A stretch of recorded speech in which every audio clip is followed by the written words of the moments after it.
Hello guys, তো আমরা চলে এসেছি নতুন আরেকটি ব্লগ নিয়ে। আজকে রথ আর আজকে আমরা যাব অন্নপ্রাশনে আমার কাকুর। আর ভিডিওটা শুরু করলাম জগন্নাথ দেবের দর্শন দিয়ে। তো দেখে নাও, জগন্নাথ দেবের দর্শন। রথ বেরিয়েছিল, রথটি বেরিয়েছিল গঙ্গারামপুরে। তো গঙ্গারামপুর দিয়ে যাওয়ার সময় ভিডিওটি করা, প্রচুর ভিড়। ও সরি গাইস, ওটা আমার কাকুর অন্নপ্রাশন, ওটা আমার কাকুর মেয়ের অন্নপ্রাশন অ্যাকচুয়ালি, মানে আমার বোনের আর কি।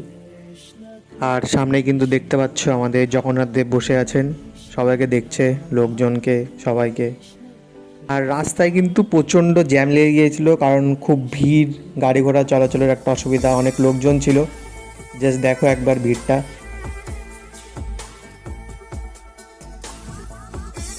এটাই কিন্তু দেখার জিনিস অন্নপ্রাশনে আমার বোনকে, সেটা আমি দেখিয়ে দিচ্ছি তোমাদেরকে। ওকে জাস্ট দেখো একবার, ওকে মানে খুবই কিউট, মানে বলার কথা না, এত কিউট। আর এখানে কিন্তু অনেক ওই ভিডিও হচ্ছে আর কি, ওকে নিয়ে শ্যুট টুট চলছে, ওর ফটো টটো তোলা হচ্ছে। তো ও ভাবছে এখানে কী যে হচ্ছে, ও কিন্তু কিছু বুঝতে পারছে না, যদি আমরা কেউ বুঝতে পারি না এই যে। তো ভাবছে এখানে কী হচ্ছে না হচ্ছে, কিছুই বুঝতে পারছে না ও। তো যাই হোক। আর এই যে গরম, এই গরমে কিন্তু হলুদ আলোর বদলে হোয়াইট কালারের আলোটা ইউজ করা হয়েছিল, যাতে গরমটা কম লাগে। আর দেখতে পাচ্ছ ওর চোখগুলো একদম মার্বেলের মতো মানে বলার কথা না, মানে এত কিউট ও দেখতে। আর এদিকে কিন্তু চলে আসলাম তোমাদেরকে লাইটিং ফাইটিং দেখাতে। তো লাইটিং ফাইটিং কিন্তু তোমরা দেখতে পাচ্ছ, একদম উপর থেকে নিচ অবধি সব জায়গায় লাইটিং আর লাইটিং। তো ওই যে সামনে আরও দেখা যাচ্ছে, সামনে কিন্তু ওখানে শ্যুট চলছে, মানে আর কি আমার কাকিমার ফটোশ্যুট চলছে। আর এদিকে কিন্তু ওই ফটোশ্যুট চলতেই আছে, আর দাদারা কিন্তু বারবার ফটো তুলে দেখছে যে ফটো ঠিক উঠছে কি উঠছে না। আর এই দিকে এই ম্যাডাম কিন্তু অন্য জগতে।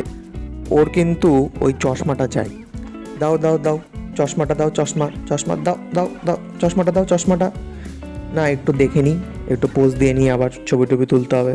আর এই হলো সেই ভিতরের জায়গাটা কিন্তু খুব সুন্দরভাবে ডেকোরেশন করা, উপরে নিচে আশেপাশে ডানে বায়ে সব জায়গায় কিন্তু ভালো করে ডেকোরেশন করা। আর দেখতে পাচ্ছ এই সিংহাসনে কিন্তু ম্যাডাম এখনও আসেনি, কারণ ম্যাডাম ওখানে ফটো তুলতে ব্যস্ত ছিল। আর ওই সামনে কিন্তু খাওয়ারের সেই পরিপাটির সেই জায়গাটা আর কি, মানে যেটাকে অনেকে হ্যাভেন বলে মনে করে। দূরে জেঠুকে দেখতে পেয়েছিলাম, আর জেঠুর কাছে যাওয়ার সঙ্গে সঙ্গে কিন্তু জেঠু পক পক পক পক পক পক করে সব খাওয়া শেষ করে দিল।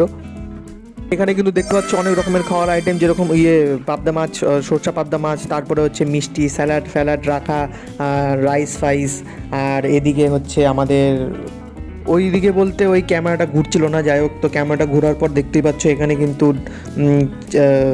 আলু ভাজা এগুলো কি ডাল চাটনি এগুলো কিন্তু রাখা আছে। তো ডাল চাটনি ভালো করে দেখে টেখে নাও, ডাল চাটনি তোমরা কোনোদিনও হয়তো দেখোনি। ডাল চাটনি দেখার পর কিন্তু এদিকে আরও খাবার, যেরকম ওই যে কি এটাকে বলে চচ্চড়ি, ছোটো মাছ দিয়ে ওই মাংসের মেটে ফেটে দিয়ে চচ্চড়ি। তারপর কিন্তু এই যে চাটনির একটা বড় কি বলে এটাকে, ডেচকি বা কিছু একটা বলে, গামলা এখানে কিন্তু রাখা।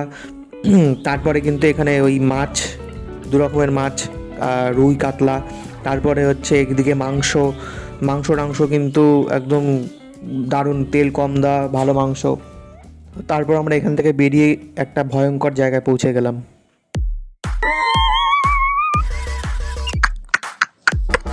দেখেছো তো ওকে। তো লাস্টে একটা ভয়ঙ্কর লুক নিয়ে ভিডিওটা শেষ করা যাক, কারণ ভিডিওটা করতে আমার এখন ভয় লাগছে।